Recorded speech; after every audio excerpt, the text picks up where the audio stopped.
was going to be the catalyst to spin that around, and that by all signs, that's going in the right direction.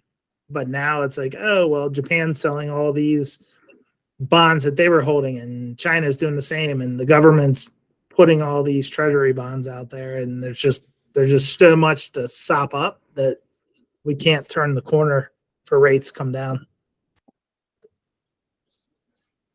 And is there anything might have to save this bit for when people all come in? Yeah, no, that was a lot of good content. I literally got my water and I felt like I missed the whole thing. But those who are here early want to not just stare at each other. So hey Dr. Joe, how are you? Nice to see you. You been all right? I think you're on mute. I'm doing fine, thank you. Hope all is well. Yeah, definitely. You're looking good. You've been having a good summer. Well, I've been to 5 countries this year. Sorry? I've been to 5 countries this year so far. Wow. What was the latest one? I went to Toronto a couple of weeks ago. Oh, nice. I like Toronto this time of year. Yeah, so it's good. It's all good. I'm trying to be like you. No problems. Oh, my gosh. Definitely not me, man. I got problems. And selling too many houses isn't one of them. Well, the only people who don't have problems are people in the cemetery. So there you go. It is good to be alive. So it's good to have problems. Yeah, I guess so. Greg was Kingsbury, the residential mortgage loan officer, was just on the line here, was just talking a little bit about the mortgage scene and the bond market's impact on it. So what's the reason that all these governments around the world are dumping bonds? I mean, I don't know that I know the reason. Is it just a coincidence? I mean, some of it is to prop up their own value of their own currency. So that's a lot of what Japan's been doing. It's like dumping our stuff and buying their own.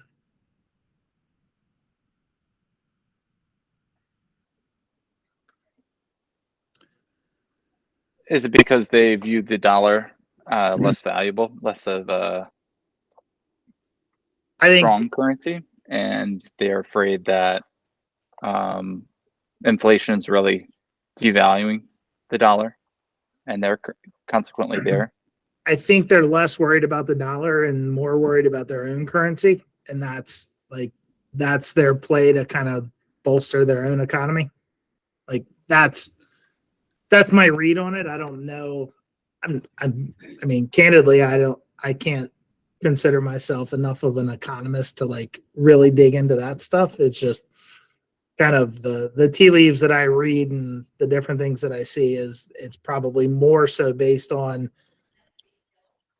not where they think the dollar should be or is more so like what can they do to bolster their economy with their pieces. So they're doing what they can. It's not they're less worried about the global economy and more worried about the micro of the country that they're a part of.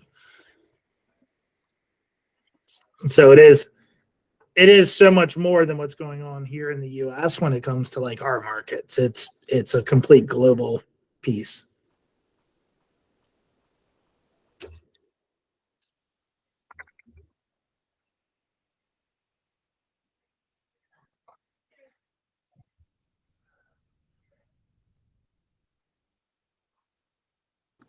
Fancy.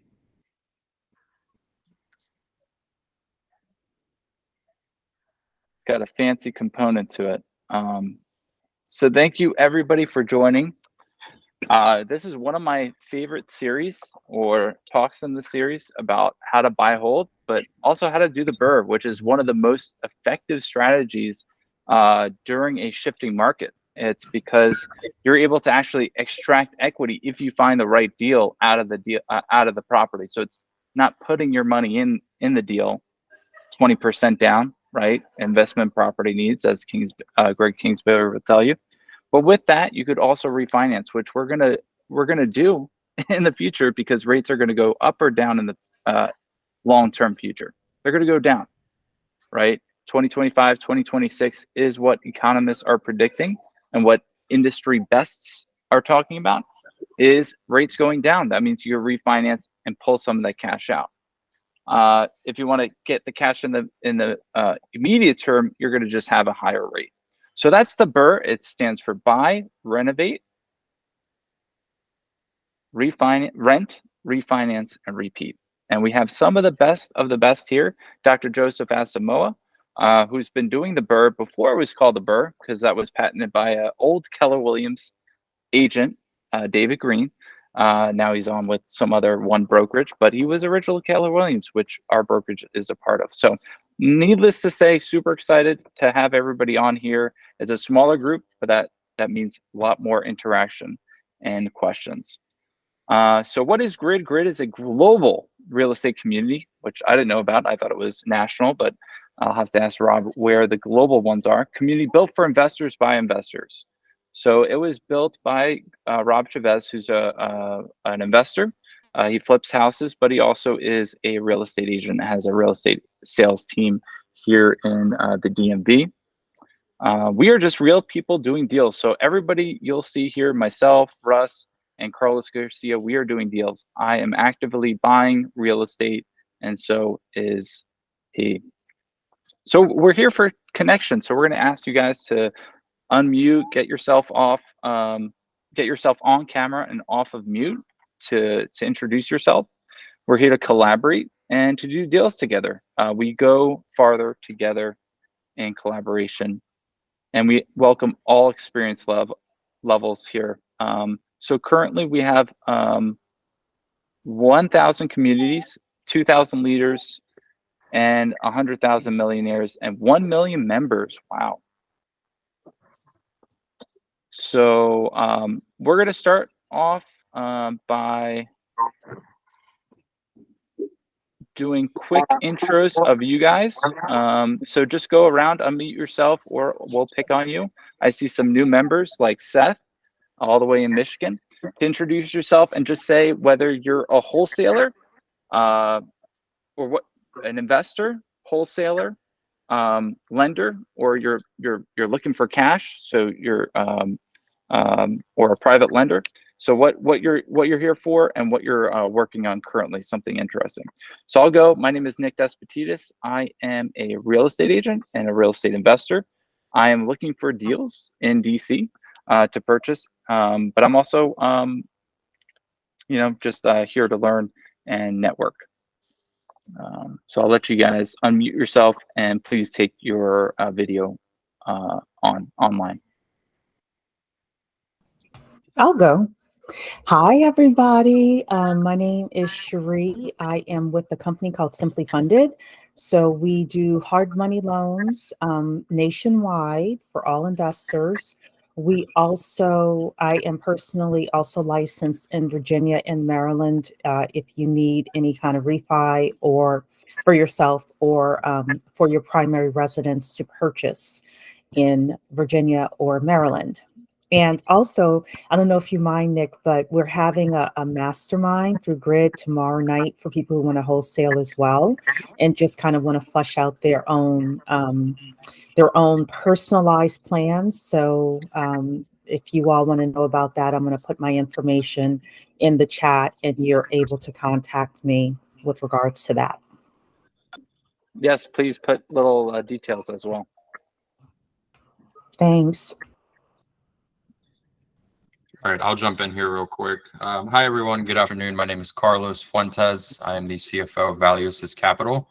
We're a commercial finance company. We work with a variety of hard money lenders. And so our goal is to help investors acquire the capital of financing that they need. We also provide gap funding and transactional funding for wholesalers, fix and flippers, and we can also finance commercial properties as well. So hopefully we'll be able to connect, and yeah, would love to meet each and every one of you. So happy to be here. Thank you.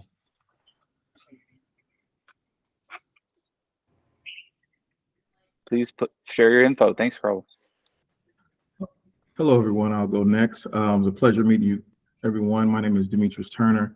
I'm the business manager for Cody Property Services. We are a handyman service company in the DC area. We solve a range of typical household repairs, plumbing, light electrical, full painting and carpentry work, as well as full turnovers.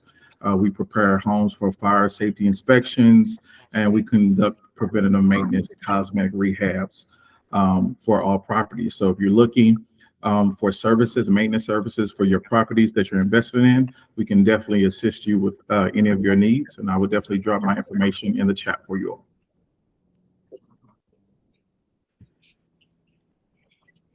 Love it. Everybody always needs a good contractor, especially fire safety. Might be a good leeway for Scott Bloom. Hey, thanks, Nick. My name is Scott Bloom. I'm owner of Columbia Property Management. We manage rental properties, usually mid-range to higher-end range, almost exclusively in Washington, D.C., also locally. We're getting... Are you guys getting feedback or no? You can hear me okay? Yeah, I just muted. Yeah. Okay. So we focus on individual condo units, row houses with apartments under 5. So we don't manage apartment buildings or associations or do sales. So we are focused and experts in rental management in the District of Columbia, which is it can be kind of hairy at sometimes. So we help you to stay compliant, watch your back, try to keep you out of trouble, and try to maximize your returns.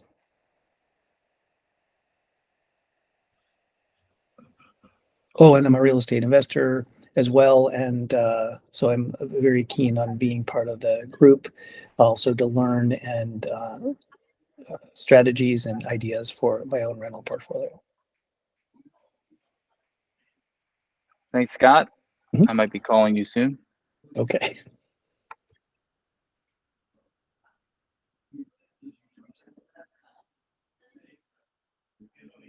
Alejandro, are you able to go on mute? Hey, hello everybody. My name is Alejandro Morales. It's a pleasure to meet everybody virtually. I'm a fix and flipper in the DMV area, and I also have a couple of buy and holds. I am definitely interested in meeting all of you and hopefully have the opportunity to network. And I'm hoping to learn new strategies. I do know a lot about the strategy that Dr. Joe does, Section 8, which I am extremely interested. So yeah, hopefully we can learn a lot together, and thank you very much. Thank you. And look forward to hearing about your projects, wins and losses. Of course. Russ, you want to go? James? Yeah, sure. Yeah. Hi, everyone. I'm an agent on the team with Nick and Carlos, also an investor with a couple buy and hold properties in DC. And yeah, here to network and yeah. Nice to see everyone.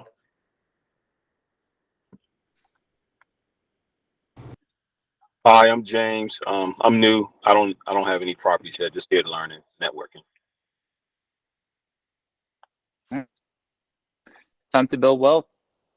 Time to get that generational wealth going. James, are you in the DMV? Yes. I'm a DC police officer. Yes. Oh, that's cool. Okay. And do you want to learn about buying a home to live in or to invest in? To invest in. I'm currently living in one, and I also have a property in Myrtle Beach, but I want to use some other people's money and do this method, this BRRRR method. Yes. Mm-hmm. That's the thing. If you have time, and you have resources, and if you have Dr. Joe on your side, you could fundraise money. But the thing with fundraising money, you have to be really, really detail oriented towards other people's money, right? And you have to be very knowledgeable. So I think this is where it comes into play. It's acquiring knowledge and jumping a few steps by acquiring knowledge, by learning from other people's failures and successes. And I think that's what's so great about Dr. Joe is he's not afraid, and he's not definitely not afraid to tell his stories. James, could you rent out your house and then buy another house? Good. Yes. Yeah, that'll be a way to do it with less money. Okay. Because Yeah. if you buy an investment property, you're probably going to have to put down 20% plus. But if you just rent out your current home, you could probably put 0 if you're VA eligible, 3.5 down if you're FHA eligible, which shouldn't be a problem. Maybe 3% on a conforming basis. So there are ways to put very little money down. Okay. And Yeah. I just bought one in Myrtle Beach, so I have 2 houses now. So now, you know, and I did I put down the 20% on for the Myrtle Beach home, and it's 20% is a lot of money. yeah, exactly. So that's why I'm here. Yep. Thanks for introducing yourself. Seth, you want to introduce yourself? I've been waiting for this moment all my life. Listen, I'm Seth Kornfeld. I'm Nick's good college friend and fraternity brother. So I've been seeing all the good videos that he puts on Instagram, and he's been kind of telling me get into real estate, find out what it's about. And I saw this group thing pop up, and I said, let's see what's going on. So I popped on, and I'm interested to learn and meet everybody. And maybe I'm out in Michigan, but maybe one day I'll be able to make my way to DC. I got 2 nieces to meet that I haven't met yet, and we'll see what happens. So thank you. And Seth is being humble. He has a background of an entrepreneurial spirit. He has amazing property in Harvey's Lake, which is just outside of Scranton, and where Pat's on the line. He has a family business in new construction near Scranton. Just to go back to Seth, Harvey's Lake, which is amazing. Love that property. It's probably grown, and you could actually be on the lake in that property, where most properties, you buy a lake house and you're like kind of off. This one's actually on the water, and your family, invest in commercial real estate. So I think you have it in the blood. I think you'll be a great agent investor. Oh, I appreciate that. Well, like I said, we got to get started somewhere. So this is my first shindig. So thank you guys. I think we got Jad, Patricia, and then we could get Rock and Rich, and then we get rock and roll. Hi, Patricia Herrera. I bought last year. Nick was my agent, so I'm new to all of this. So I'm just going to sit back and learn. Thank you. Good to have you. Jad, you look too good. Where you off to? Oh yeah, I'm at a fundraiser. The chief prosecutor for Prince William, Fairfax, and Arlington are having a fundraiser today. So they called me personally. I didn't recognize their number, and here I am. So what's going on, everybody? You guys ready to learn from Mr. Nick and Mr. Carlos? Is Carlos on today, Nick? Yeah, he's Sure here. is. He sure All is. right. And is he going to be here, doing the Jared. market conditions? Yeah, we will cover So- that. Okay, great. Well, so my name is Jad Sarsour. I'm an active investor. I just bought a 10-unit apartment building a little bit outside of DC. I did the BRRR method while I'm doing it. So I bought it for X and hopefully going to be refinancing out of it. I love Carlos and Nick's meetup. I don't miss it for anything. And every time I'm on it, I always learn something new. So I'll put myself on mute and listen Oh, in. wait, Jad, just really quickly, where is it? What town? Oh, it's in Warrenton.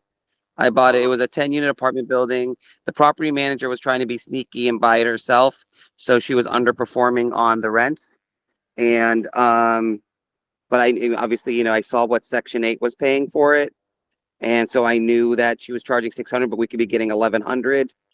And after she tried to buy it and it fell through, then I was able to come in at 650,000. Someone offered maybe like 725, but we came in all cash.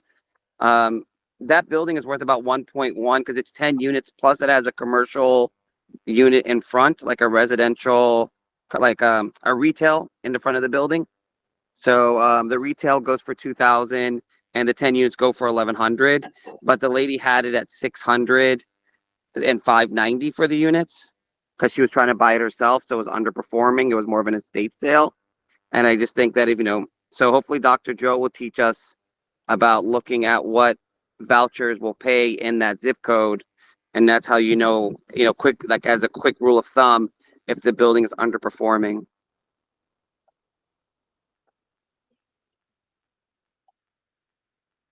It's a big asset class. That's a good.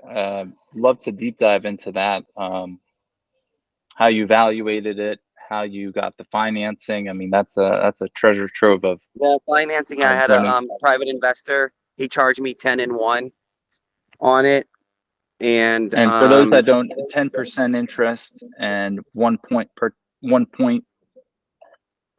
1% of the of the loan. loan value. Yeah, and then obviously like the rents that are currently being paid will pay because I owe them 6,500 a month. But remember, there's 10 units plus you have the $2,000 from the retail.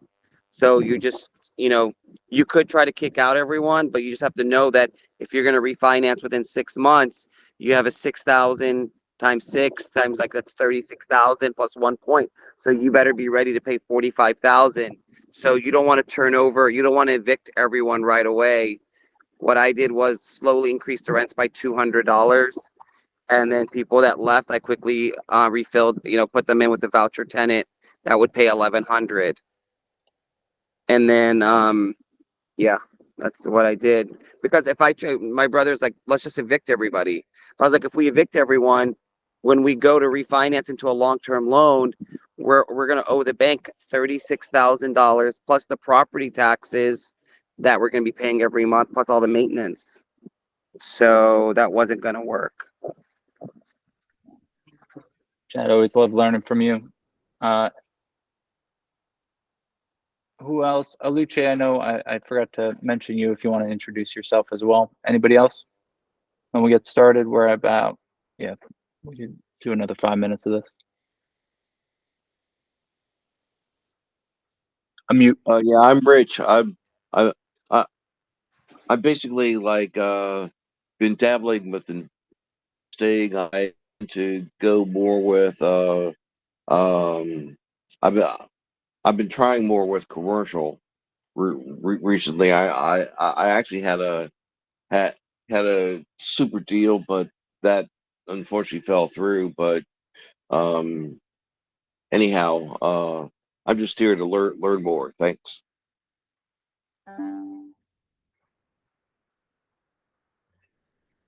Well, Rich, always glad to have you there. Did you wind up selling your Silver Spring house? It's basically under contract with the people buying it, so it should settle shortly. All right. Well, let me know if it falls through. Okay, thanks.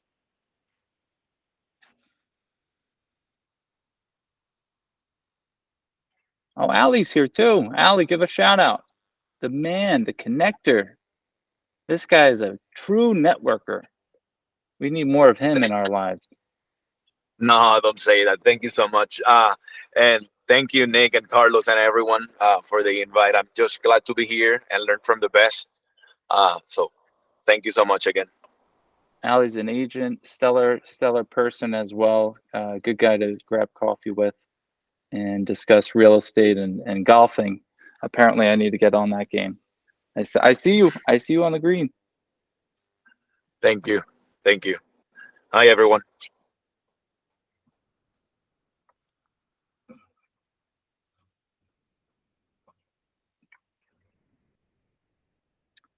All right, so we obviously have some disclosures. We are real estate investors, but we are no far from legal counsel and accountants. So seek professional services. This is a networking event, not we give knowledge, but definitely seek counsel for things that you do. So without further ado, we're going to get to our guests because we know that their time is valuable. And then we'll get into the content, maybe just as a refresher. I thought, let me see.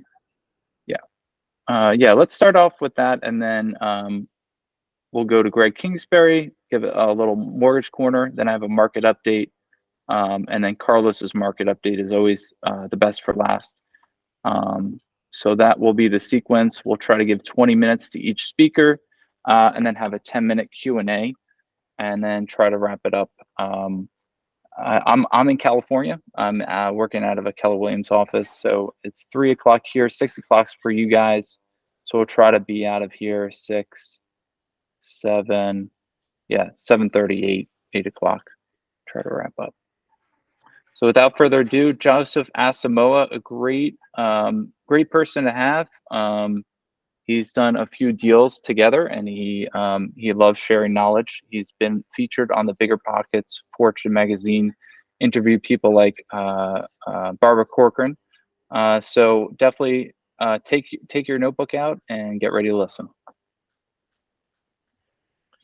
Okay.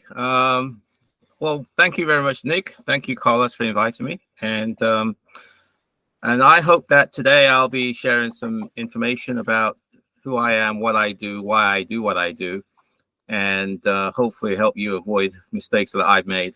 And so you can get to where you need to go to a lot faster than I did. Essentially, as Nick said, my name is Joe Asamoah.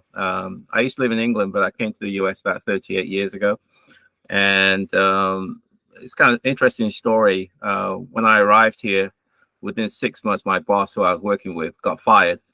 And not for anything he did wrong. It's just that there was a reorganization in the company and he was let go. And I met up with him a week later, and it was a really a defining moment, really, for me. This guy had like 10 houses, which I couldn't understand how anyone could do that. I mean, who does that? I mean, one house, yeah, 2 houses, maybe. The 10 is like, how is that possible? And essentially, he said to me, Joe, whatever you do, make sure you have a plan B, because what happened to me could happen to you.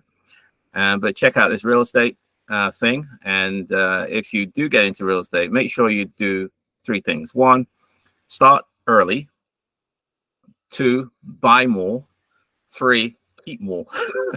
So that's essentially his words of wisdom. And without going through all the details, I made all the mistakes that anybody could make. I've been to hell and back. And it's a great business, but you need to know what you're doing. Otherwise, it could be, it's a minefield.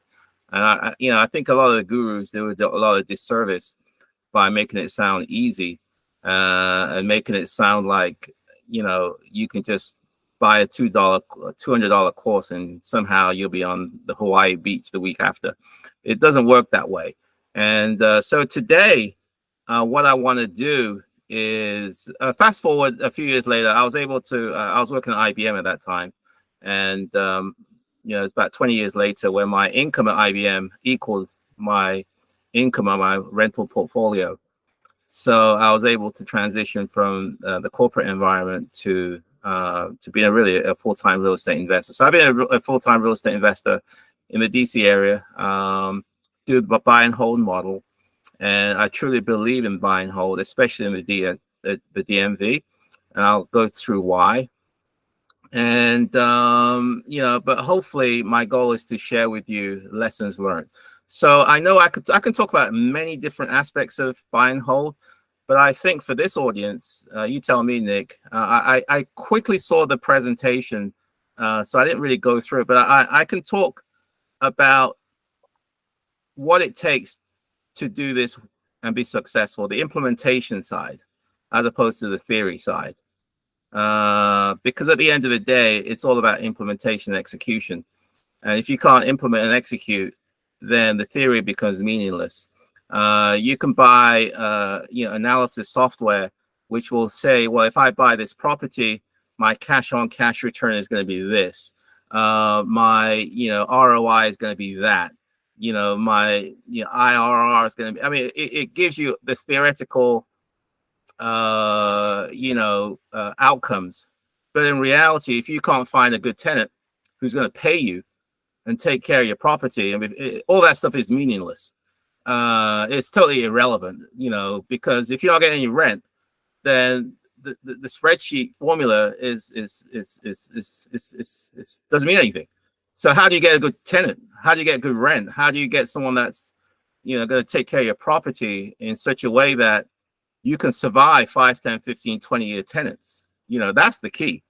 And that's what I want to talk about today. It's some of the execution. So I have two things. So I'm hearing that one big revelation that you had when your boss was fired was that he had a backup plan. And you took that one step further. You said, not only will I have a backup plan of owning real estate, you're going to do the income flip. What Rob Chavez does, who's the leader of Grid nationally, is saying, do the income flip, where you make more money from your rental properties than from your actual job. And it wasn't like flipping burgers; it was at IBM. I mean, you are a doctor, so this was a big income flip, not making a few $1,000s a month, something to support your family. Is that right? This was when your kids were younger. Yeah. Oh yeah. I mean, I had a decent salary at the former IBM, I suppose, and but I enjoyed what I was doing. But at the end of the day, I realized that I had to have my own, plan, and I saw real estate as a vehicle to that. It really does work. As a case in point is this, and I think this. I bought a house up in Water Street, which is not too far from the Georgia Avenue Metro station. Let's just say. I mean, I bought it for like $110,000. This is 21 years ago. Okay, I think at the time, it was like $250 cash flow per month. Okay, that's it. It's not enough to quit IBM on that. Okay, and but that's okay. I knew that over time, the price is probably the property is probably going to appreciate in value. I knew over time I could probably increase the rents. I knew over time I could sort of tap into that equity to purchase new additional assets. Okay. And being in the Washington, D.C. area, the DMV area, we know we go through cycles, but generally the, properties tend to appreciate here compared to some other places where you may get cash flow, but may not get the appreciation. So in this area, it's more of an appreciating market. So the issue then becomes, okay, how can you hold on? How can you survive so that you can sort of realize the benefits of that? And that, again, this is what I want to talk about. It's that delta between buying it today and being able to leverage the power of real estate in 5, 10, 15, 20 years, or whenever you want to execute, or when you want to sort of, come out.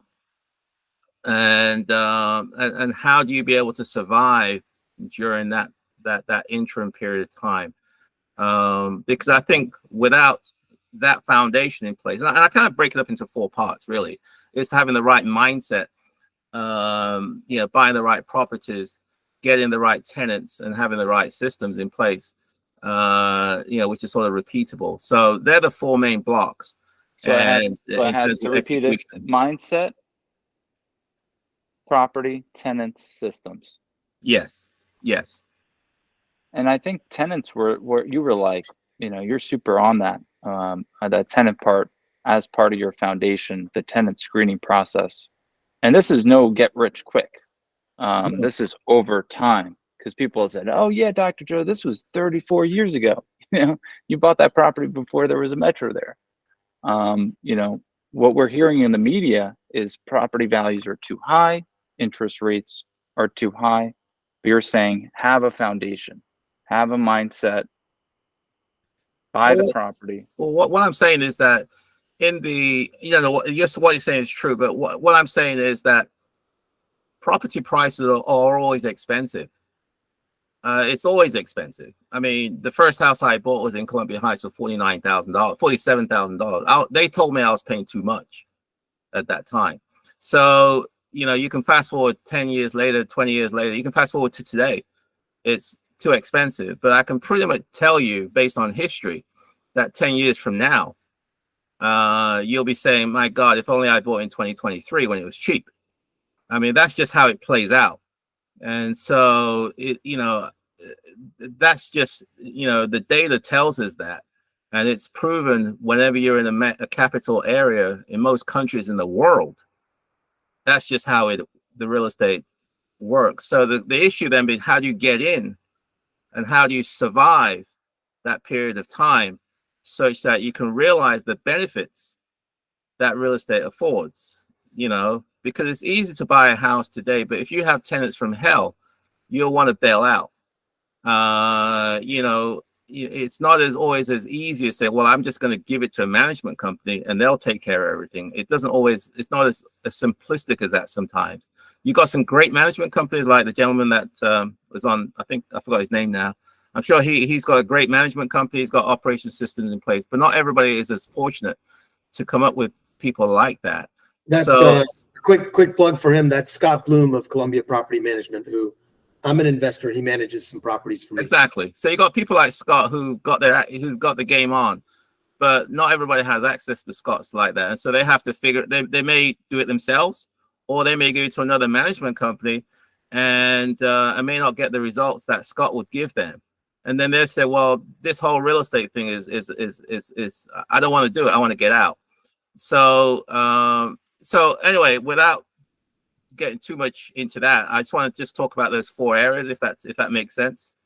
The right mindset, the right properties, the right tenants, and then the right systems. I know I don't have much time, but I'll talk fast and hopefully I want to share knowledge and experience, because I think that's what this group is I think is looking for, is experience. What have you learned so I don't have to make the same mistakes myself?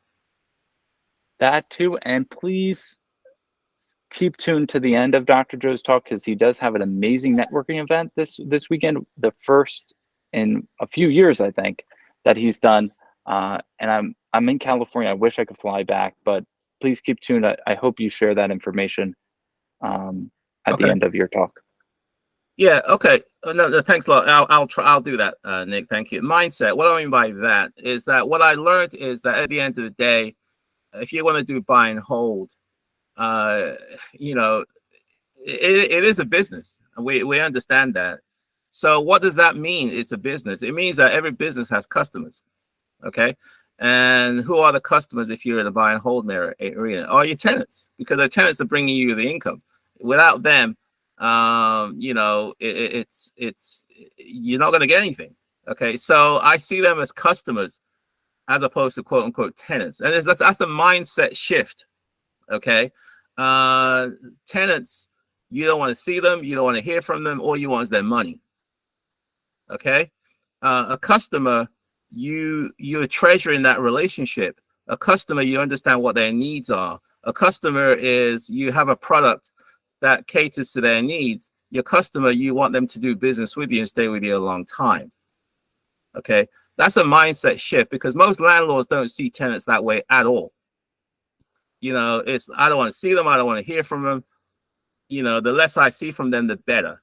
And and what I've learned from that, having that approach, and I've tried that before, it works, but I don't think it's a successful long-term sustainable approach. What I learned from that is that if you don't see them, you don't hear from them, you don't know who they are, all you know is that every month I get a check in my account. The first time you'll know that they're unhappy is when they give you a 30-day notice. And at that point, it's too late. They are gone. And I do primarily single family homes. And I think anybody who owns rentals in single families will tell you the biggest killer to your cash flow is turnover. When they leave, you've got no money coming in. You got to paint the place again. You got to clean it again. You got to advertise. You got to take time off. It's a very, very, very expensive. And so one turnover could cost you 2 to 3 months lost income after you factor everything in. So if your rent is $3,000, every turnover you have could run you anywhere from $6,000 to $9,000 after all is said and done. And so if you can't control that, okay, I'm just telling you, you're not going to make any money, period. It doesn't matter. It's game over.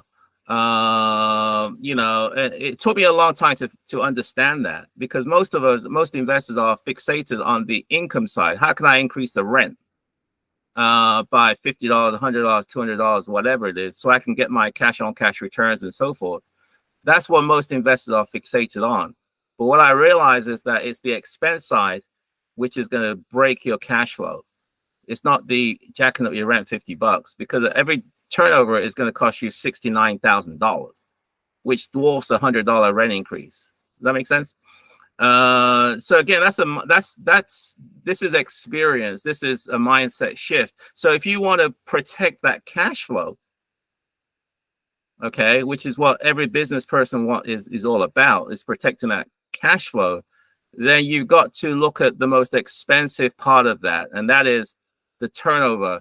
And so how can you get your tenants to stay longer such that they don't have you, so that you don't have those turnover costs? Okay, so I was having every year, 2 years, a tenant would leave.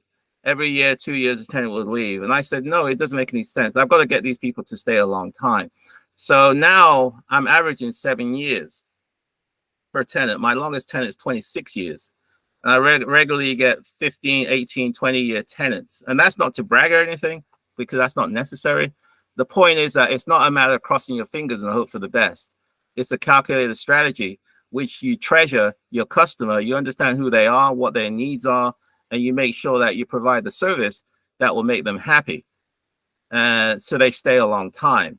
And in the DC area where the rents are so expensive, I decided to go the Section 8 route.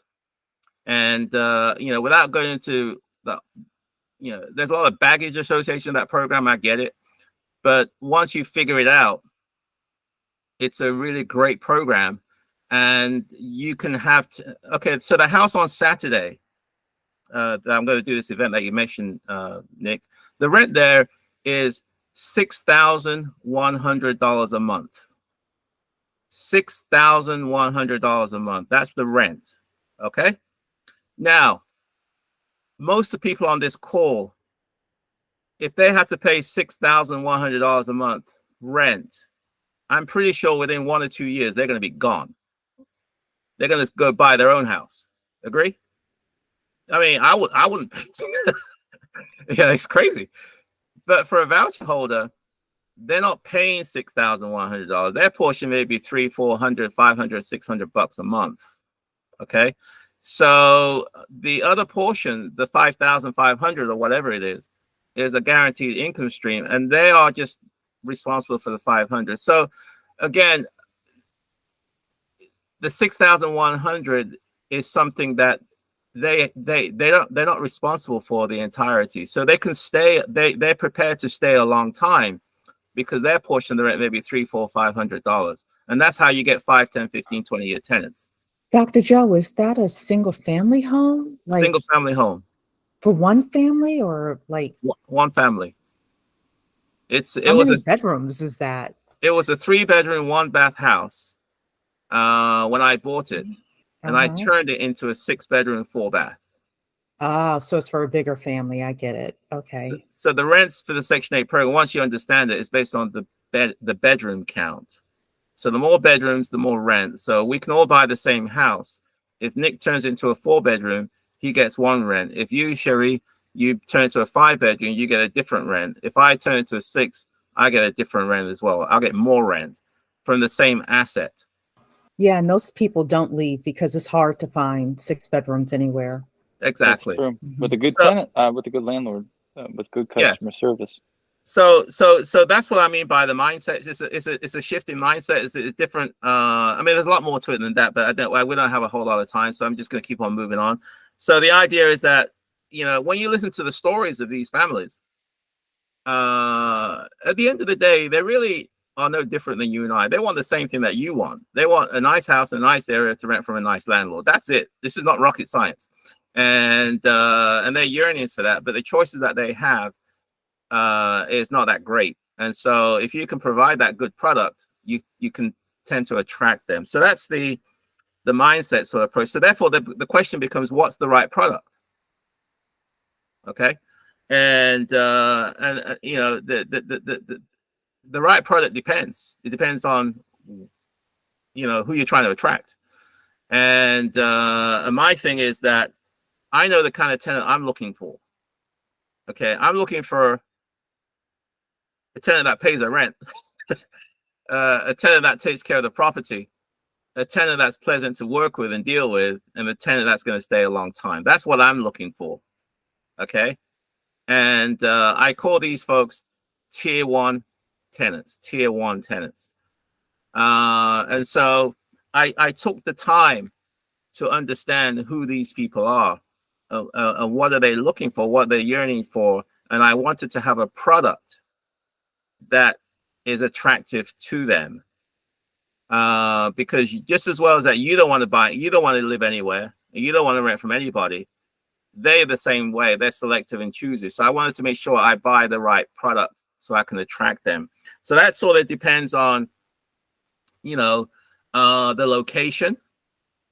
Some of these families, they don't want to live in certain locations. They prefer to live in other locations. So, you know, that's going to drive this thing.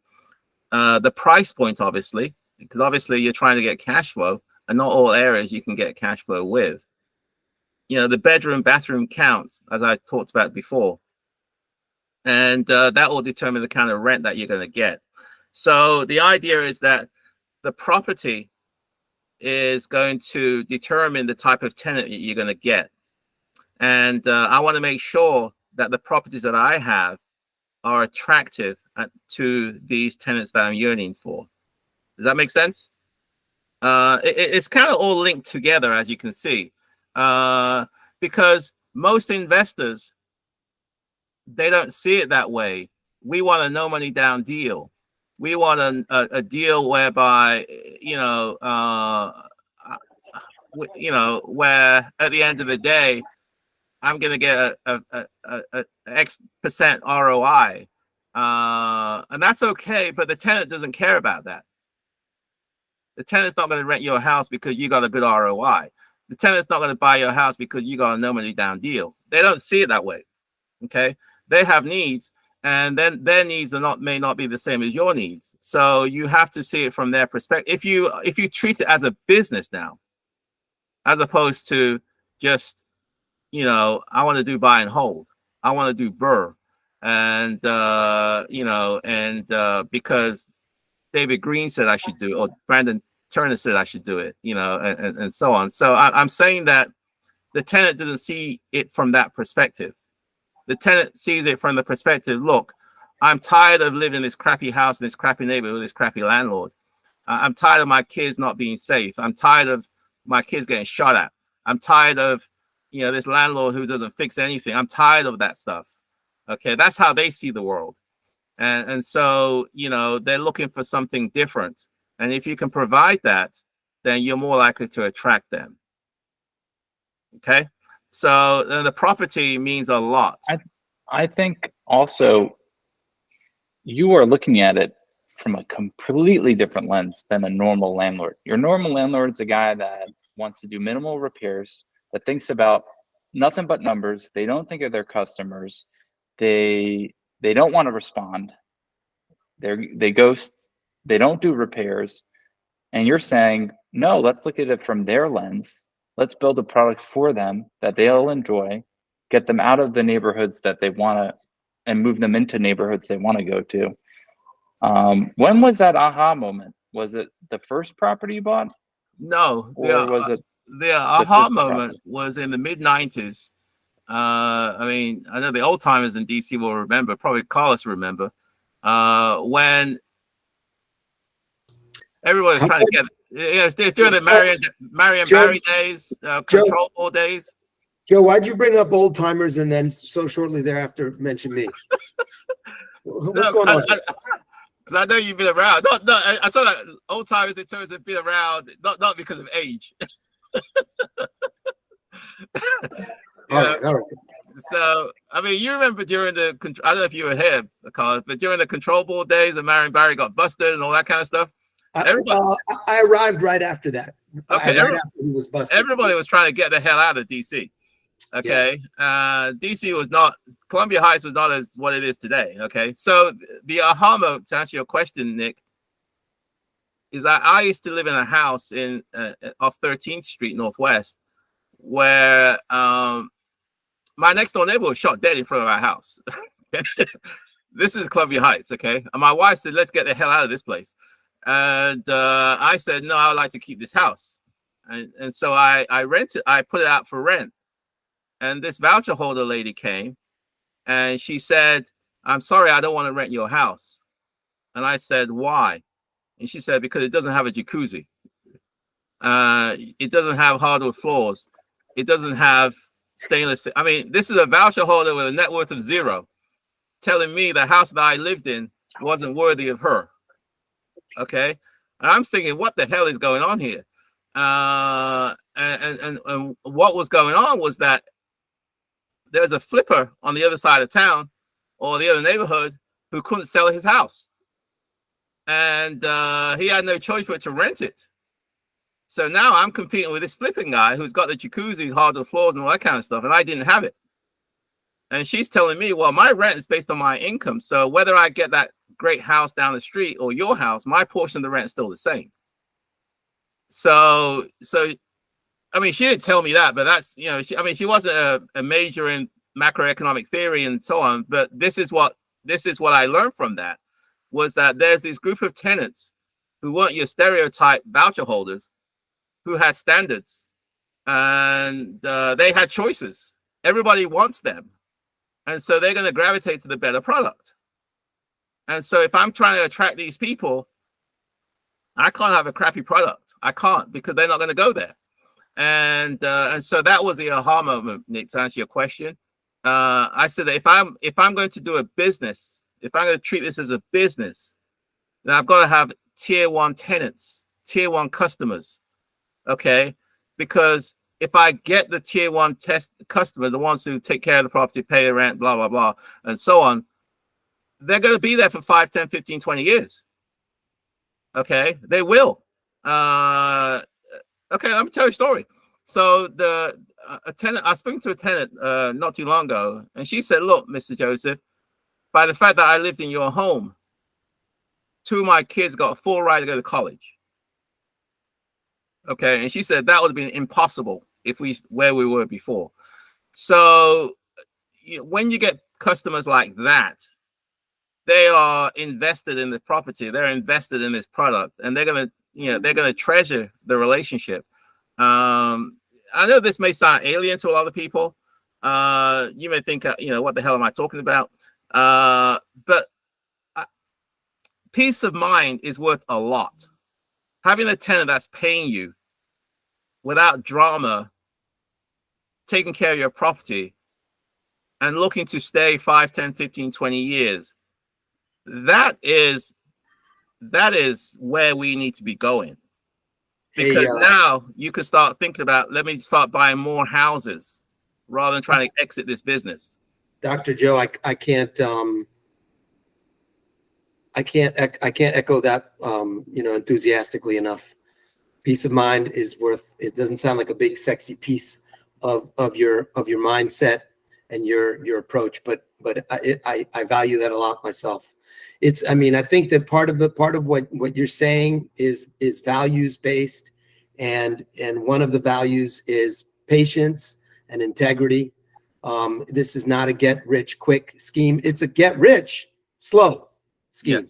Yeah. And in that mindset, within that mindset of getting rich slowly, peace of mind is very valuable. Something that lets you put that one to the side and move on to the next one to grow your Yes. your portfolio. And if you don't believe me, that peace of mind, what Carlos is saying, you spend a day in landlord-tenant court. Okay, you know, especially in DC, it is not a friendly place. You'll see and that's what I recommend for everybody, in fact, who wants to get into this business. Go to your local landlord-tenant court and spend a day down there. And you'll see all the results of what I call failed relationships.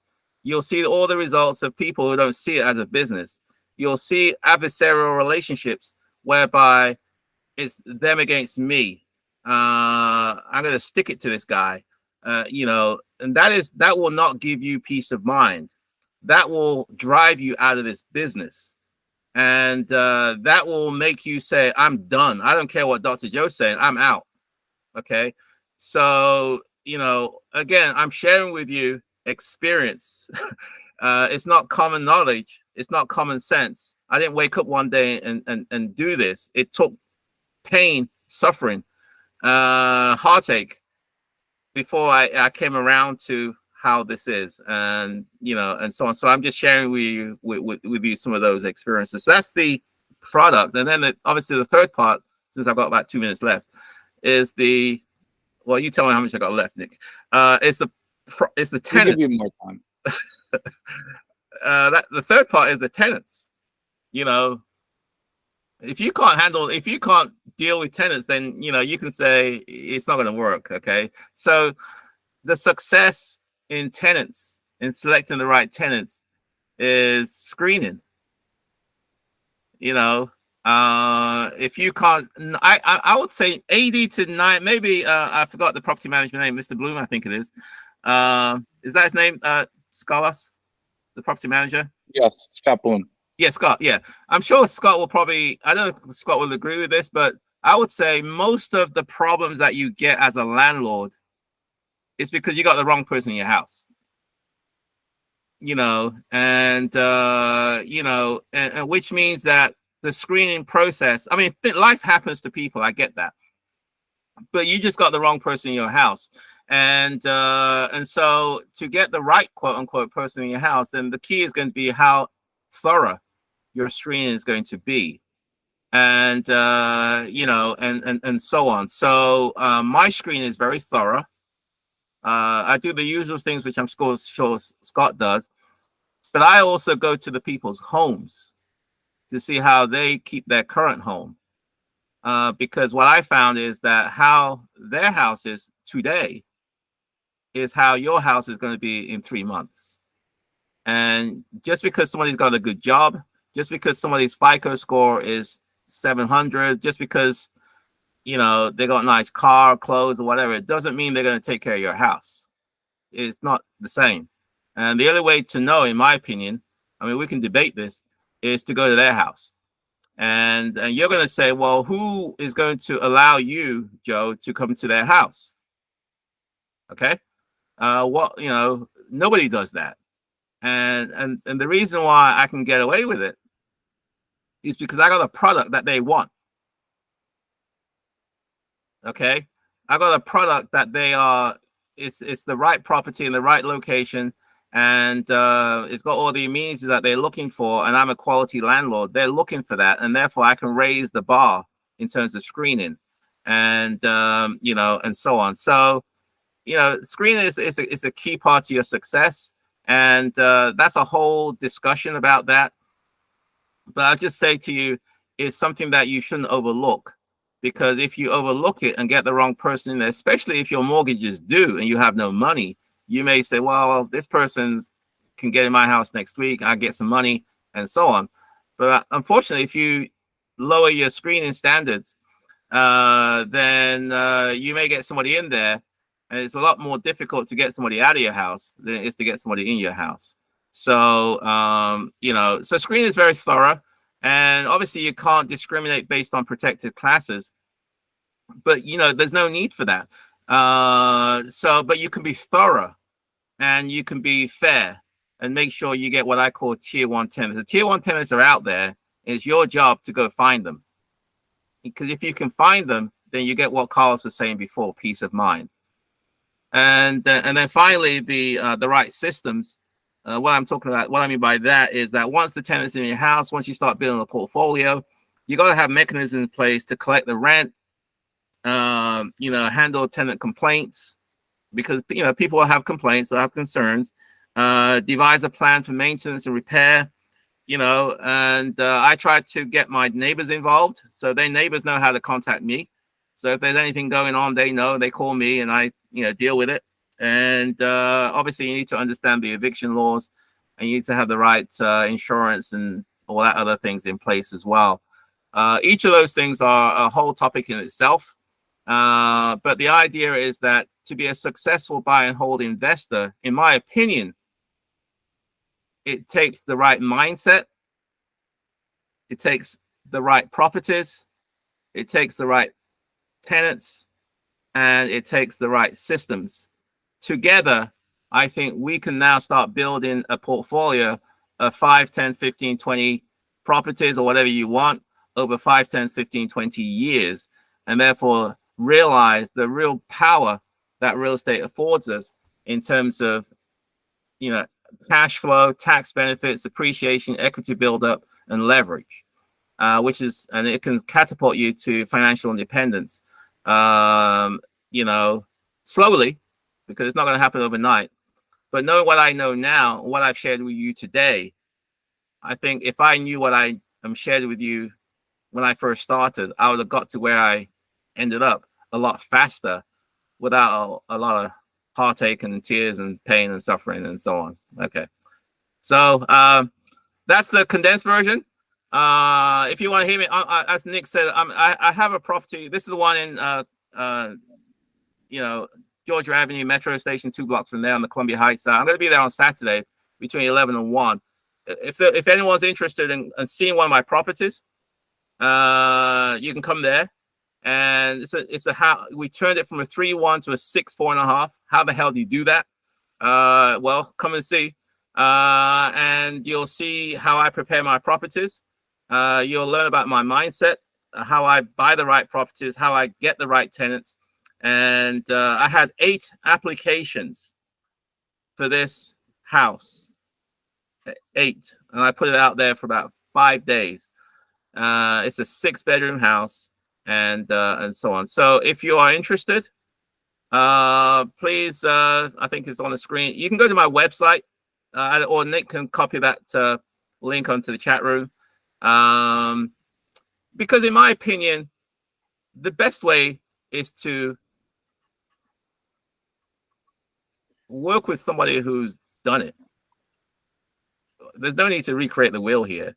And I've made all the mistakes. There's no need for you to do that. So learn from me, and and hopefully you can see what I do, and that'll give you the motivation to go out there and do it yourself.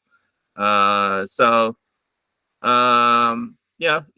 11 and 1 o'clock on Saturday, there is a fee. I'm not trying to gouge anybody, but we're gonna have some refreshments. So it's gonna be great. It's great networking as well. You're gonna meet with other like-minded people who are out there trying to do it. So you can pick my brain. How about that? And so on. So if you get the time, if you're available on Saturday, please come out to this real estate education and networking event. We're gonna do a lot deeper dive than what I did today, and so on. So with that said and done, is that fair enough, Nick? That's great, Dr. Joe. I'm going to try to make it there myself. You said Columbia Heights, right? Yeah, it's on Water Street Northwest. It's just 2 blocks from the Georgia Avenue Metro Station, Petworth. Great. That sounds great.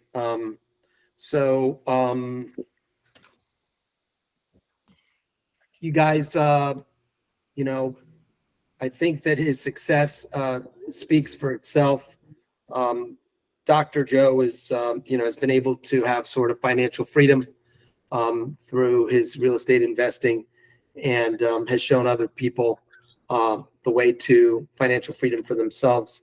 I think sometimes when you hang around someone who's been doing it a while, like Dr. Joe, you start to hear, in addition to specific maneuvers that you can do, I love the idea of interviewing the tenant at their existing home to see how they treat it, for example. It's a simple, extremely insightful, specific maneuver. But you also just get, I think, what I would call pearls of wisdom itself, not just the maneuvers, but the wisdom that comes with all the pain and suffering from the low points that he's alluded to, that he's been through, that make him really appreciate things like peace of mind and stability. Really, really not sexy concepts, easy to overlook them and just blow right by them and go for the gold cup instead, and not realize how ultimately they're helping you have a sustainable practice, something that you can manage to do for a long time without going crazy, something that enables you to finish a project and move on to the next one. A lot of us really, will fail to invest as much as we could have for real big reasons, like I didn't have enough money or freedom. I had obligations in my life. I was unable to take those chances. And then a lot of us will fail to invest for reasons that really could have been overcome. And I think that Joe, really hanging around people like Joe, and Joe specifically, helps you understand that. Being decisive, having a plan, having a methodology, having a theory of what it is you're trying to do, being really clear-headed about it. A lot of people just have nebulous ideas around, I just generally want to invest. Joe can give you very specific ones. And I've been to those show and tells. I've also been to a couple of your ribbon cuttings, Joe, which those are really great, where, I mean, you and your tenant, your voucher tenant, are like partners. I can see that, just the way you're relating to each other. It's the beginning of what's going to be a very long-term relationship. And I can see your values sort of in action, in motion in those instances. We just had Greg up there. I don't know where Greg went. Greg was highlighted on the screen. I'm still here, just not on the screen. Okay. Well, so Greg, in order to turn a property around, we need a little bit of money. And I'd like to enter your world of 1 to 4 units. You can finance a property like Dr. Joe's, conceivably, like a purchase where it's a buy and hold, a single family that's a 3-bedroom house that I'm going to convert into a 6-bedroom house, so that it goes higher up the voucher program scale to get me more monthly rent, more monthly revenue. Can you talk a little bit about what we're seeing in the 1 to 4 unit conforming world that you mostly operate in? Yeah, no, absolutely. I don't know that I could be as dynamic as Dr. Joe. That was pretty intense, but a lot of good information there.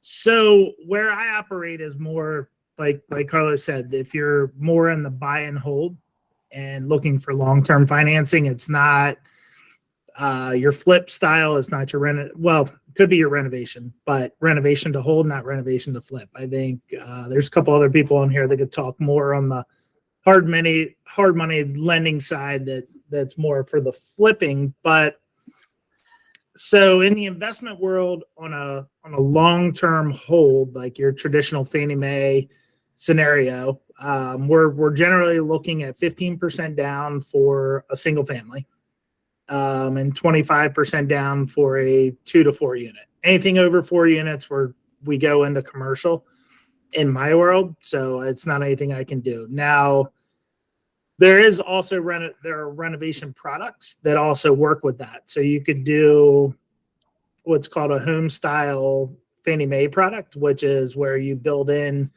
additional funds on the loan to renovate the property. So if it's like you found a place, but hey, like you said, 3 units or 3 bedrooms, you want to turn it into 6 or something like that, you build in a contingency for additional capital to do that.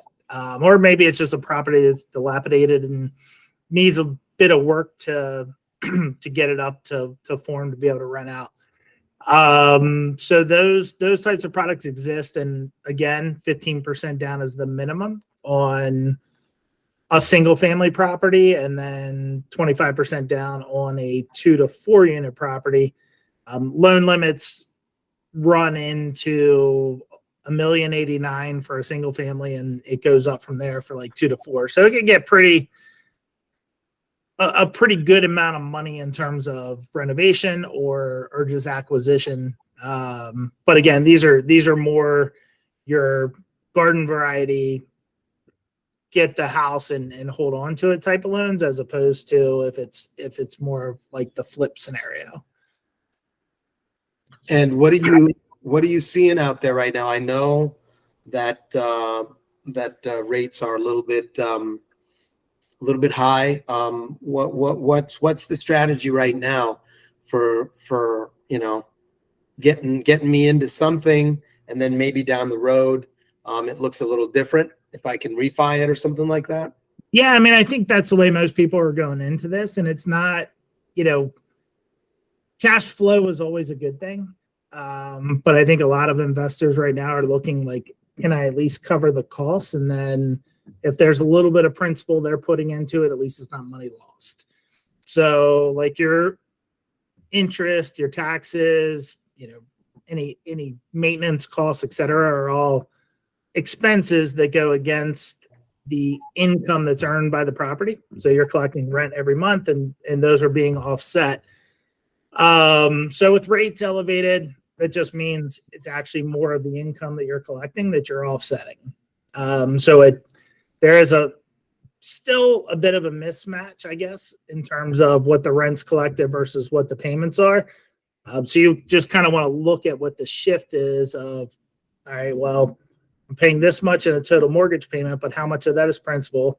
How much of that is all the rest of this stuff versus what I'm collecting? And then see where the balance is there. So you might be $100, $200 upside down, and that may be okay for your cash flow. And you always want to consider that, but you might be $200 upside down, but maybe 800 is actually going towards principal. So you're still actually in the positive when you consider all those things. Is there anybody attending this meeting who would ever consider buying a property where the cash flow is negative in year one? Not you, Joe? Yeah, I mean, I would. Yeah. Would you? Russ, I don't know if Russ has a little one. Would you consider that? I don't want to force you to raise your hand, but I think I know the way you think. I mean, yeah, I've done it twice now, but in year two, those are now positive. So, okay. So I think this has always been something that and then is there anyone who wants to say, hey guys, that sounds really weird? Because I think it does sound weird to most people. No, I think it's just over your overall strategy with the property. As long as it's with your strategy. Say more. Like, what are you thinking? Well, not buying a negative cash flowing property just for the sake of it. Like what is the ultimate plan with it? How are you intending it to get it cash flow positive? Sometimes, for example, people will say, I think that a stadium is going to be built over here. So I'm going to buy this property and I'm going to, people are talking about it, but there's no like paperwork through the county saying this is definitely coming, right? Or the city or whatever. I've seen people speculate. That's the term. I've seen people speculate on things like that and lose their shirt. So, Well, can I add something to that, Carlos? Please. I've seen people say, well, I'm breaking even, or I'm making quote unquote some cash flow, $100, $200, whatever it is. But they have turnovers every year, 2 years. So when you actually sit down and do the numbers, it's negative cash flow. So what I'm saying is that I think a lot of people overlook the true cost, the true cash flow. As I said before in my presentation, if you can't contain turnover, then you think you're making money, but when in reality you're not, because the turnover cost is wiping out all the cash flow that you're making. And so you ended up with negative cash flow, even though, quote unquote, you think you have positive cash flow. So all I'm saying is that, as savvy investors, we have to look at the holistic picture, which is the income side, but also the expense side as well. Yeah. I mean, I feel like I already was on my way to understanding through my own experience the value of maintaining occupancy. And then I met Dr. Joe, and he really made the point so powerfully that I was like, yeah, I think I got it. I know I get it now. In other words, what I was observing in my own life was that I was starting, the more experienced I got, to value maintaining occupancy versus like getting the highest amount of rent I could. So in other words, pushing an existing tenant to pay me more so hard that it soured the relationship. Might have been what I did when I was a newer investor. The older and wiser I got, the more I realized that there was value in that relationship and the continuity of it. Both having a person who's known to me and dependable as a tenant, and the idea that I could avoid turnover, which leads to vacancy and repainting and so many other potential expenses. And so that's just one dimension of like making sure you really understand what you're saying or what you're thinking, what the conversation is in your own head when you talk to yourself about cash flow. And then with you know, I've had a number of instances over the years. Greg has probably financed and refinanced my mortgages 15 or 20 times. I've lost track, and through 4 or 5 different institutions over the 2 decades I've been working with Greg and his team. And you know, we've had some situations where the cash flow was terrible, and then we've had situations where we refied the very same property, and down the road the cash flow was great. Sometimes it was because of improvements I made, and many times it was just because of rising tides. Recently I recalculated. Also, here's a reason for going for accepting negative cash flow. Like, as in, like, just your basic pro forma says I'll be spending $3,000 a month and I'll only receive $2,500 a month. I've had situations like that where I've still gone forward. The reason is that there's growth in rents and there's growth in underlying value, resale value. Recently, I calculated that over the last 20 years, Greg, my portfolio has been returning to me 8% per annum on resale value. So if I bought a $500,000 property, and let's say it was cash, it was costing me $3,000, and it was returning $2,500, so I was losing necessarily $6,000 a year, right? $500 a month. But if the thing went up 8%, that's $40,000 right there. And if I made, I don't know, $5,000 or $6,000 in payments to principal, that's $45,000 right there. And then if the rents grew by 8%, I'm just using that same number. There has been a correlation between the growth in rents and the growth in values. I'm not sure that it's 1-to-1, but let's say that it was 2,500 and 8% is another 100. Now it's up to 2,600 in 1 year. You know, a few years later, I'm at even Steven, and the thing's worth, for resale purposes, just a whole lot more. So, you know, one of the things that Joe was talking about early on was like getting going and getting in the game. I like to talk about that too. I know that most of us, probably everyone on this call except maybe Joe and I don't know if any among the remaining people, and he's probably the only one. Most of us will, including me, fail to execute on as many investments as we could have or should have, you know. And so there's a value of just getting in the game. And then the one other thing I'll say that I think in terms of using an analysis with regard to cash flow is, and a lot of us around here in DC don't really want to accept this, but the return that you get with your cash flow, you know, really should have a correlation to the risk of vacancy. And I think that we exist in a place where Maybe we don't get returns like you can in certain other cities where the returns are greater. $1 million property or a $500,000 property, maybe in Cleveland, will generate more rental income than a $500,000 property in Washington, D.C. Probably that you're going to find that's true.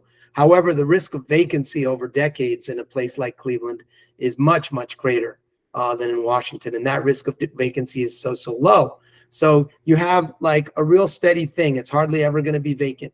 And the growth is going to be there. And so you're buying it at the onset and you're going, it's not great at the onset. It's losing me $500 a month, but I've got these other things. The rents will grow. There's going to be a growing underlying value of the property. There is a very low risk of vacancy, and I'm making payments to principal along the way. So I'm getting net worth richer.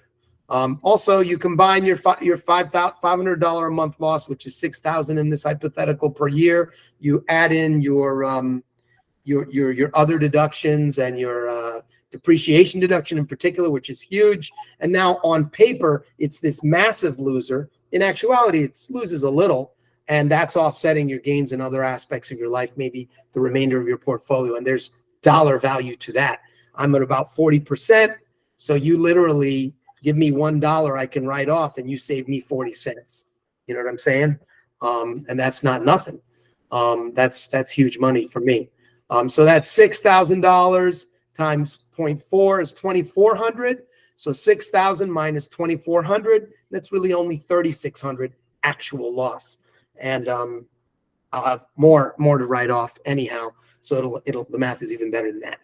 So you know, a loss could be a win. A loss might not be a loss. The reason I'm talking about this is because Greg can get me into a very competitive product for the environment. He can't turn 7% in 4, but you know, he can give me 7 while the other guy's giving you 7.5 kind of thing. So he's going to be competitive on his rate. And then one of the things I like about Greg is that I've got an ongoing dialogue with Greg that has been going on for years and will go on for years more, where you know he's giving me ideas what to do with my portfolio, with my various properties, and when. And we're all, you know, we do periodic reviews of what I've got and what I might be able to do. So with that, I don't know, is Nikki back? Nikki flashed on and off. I'm not sure if he's back.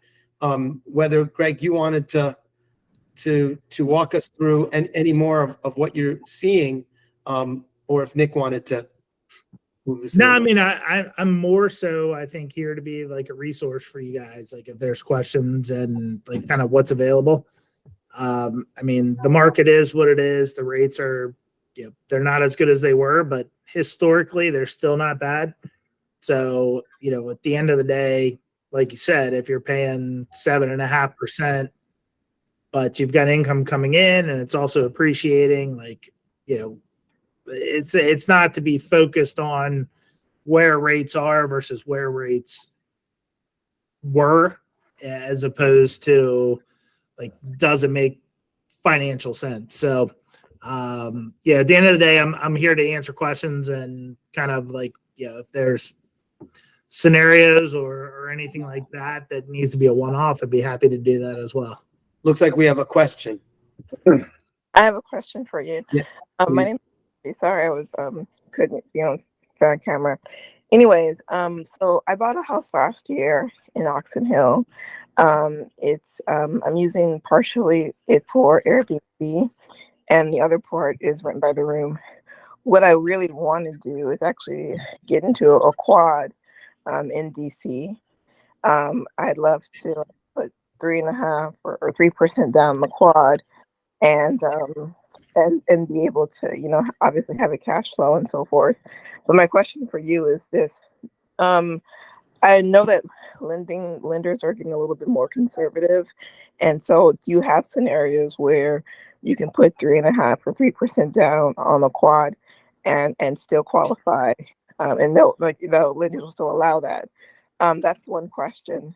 And then the other question is, you know, just in terms of my Airbnb, I know generally lenders want 2 years of revenue from that.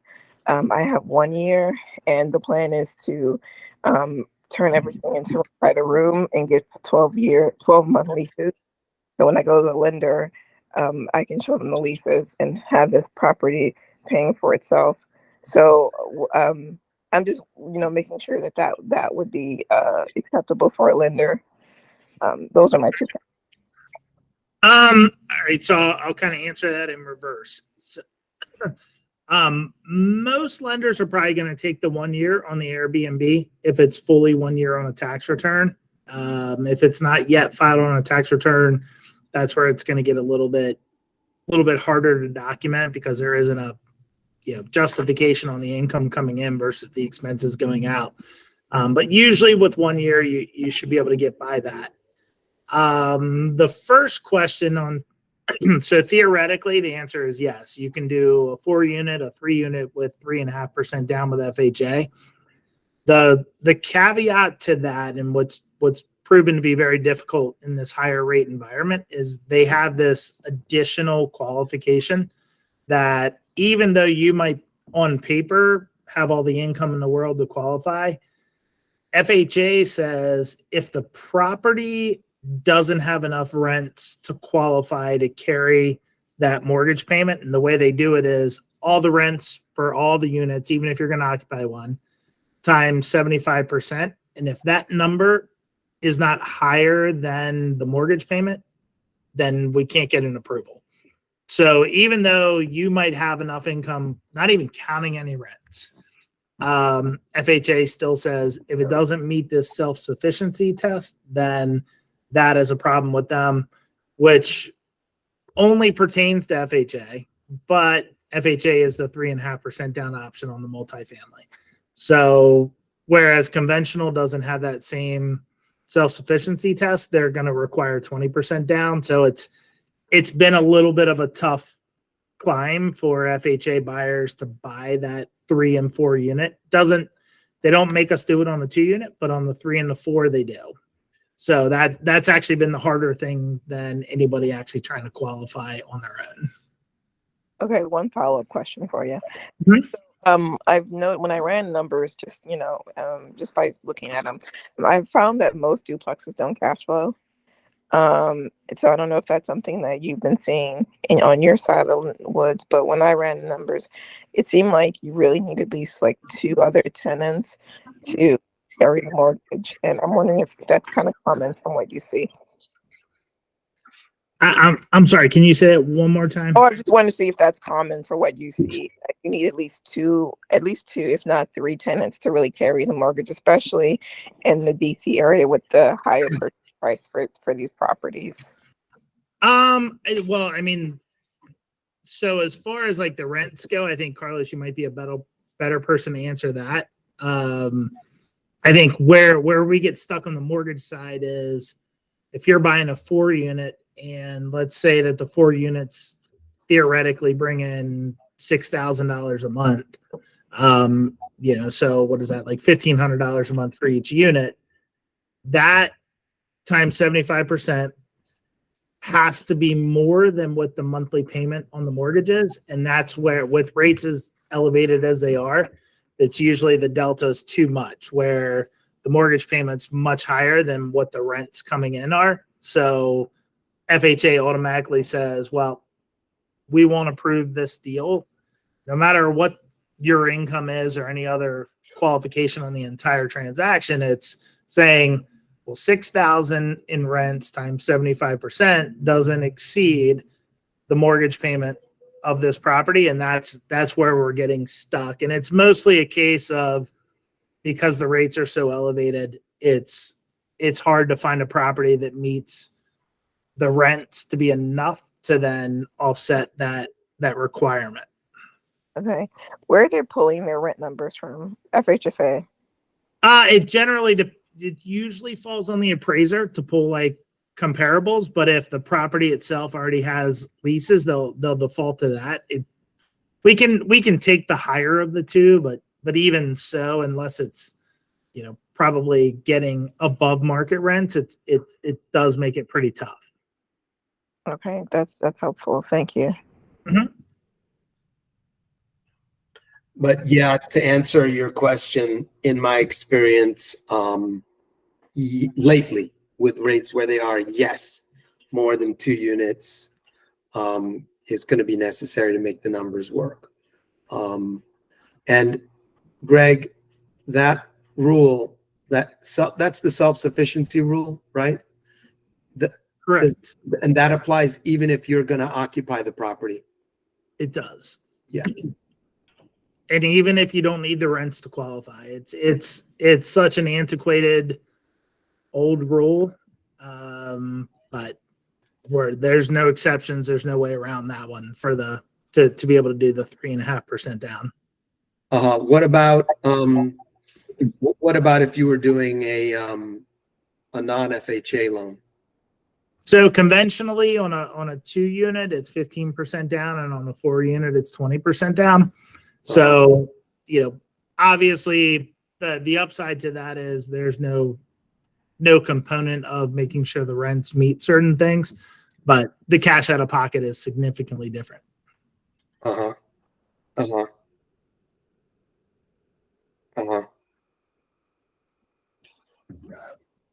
That's interesting. So yeah, those of us who are putting 15 or 20% down have the choice to get away from the self-sufficiency test, whether it's as an occupant or as an investor. Carlos, can I ask you a question? Just in terms of assume I can ask you a question. Is that okay? Please. Okay.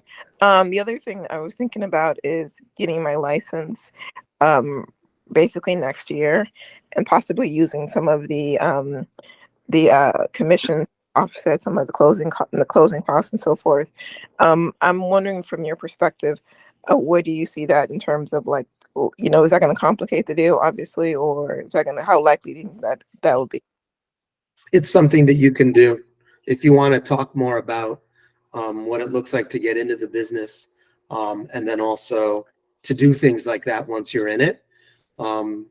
Just send me an email, please, and we can talk about it. We can set up a coffee. Oh, actually, I can meet you on Saturday. Oh, cool. Yeah, at the Dr. Joe thing. Sure. Yeah, but that's very much, yes, in the realm of possibility. That's not hard to do. Okay, cool. Thank you so much. Mm-hmm. Yeah. Does anybody else have any other questions for Greg or any of us or Joe? We've reached the 90-minute mark. Maybe we can just end by, Joe, you telling us what to expect if we can make it on Saturday.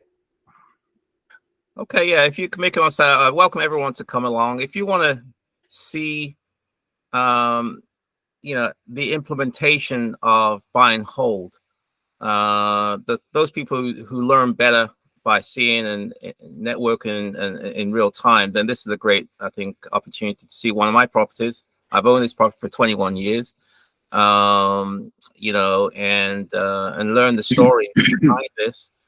How did I transform a 3.1 into a 6.4.5? You'll see it in real time. I'll talk about, those 4 areas I talked about today: the right systems, the right property, the right tenants, and the right mindset. I'll be talking about that, and it's going to be highly educational. It's going to be highly actionable, and hopefully you also meet with other like-minded, real estate investors who want to execute and achieve financial independence like we all do. And my thing is that there's no need to recreate the wheel. Learn from other people's experiences, so that way you can get to where you need to go to a lot faster. The saying goes, a wise man learns from his mistakes, but a genius learns from other people's mistakes. So I think we all should be geniuses and learn from other people's mistakes rather than making mistakes yourself.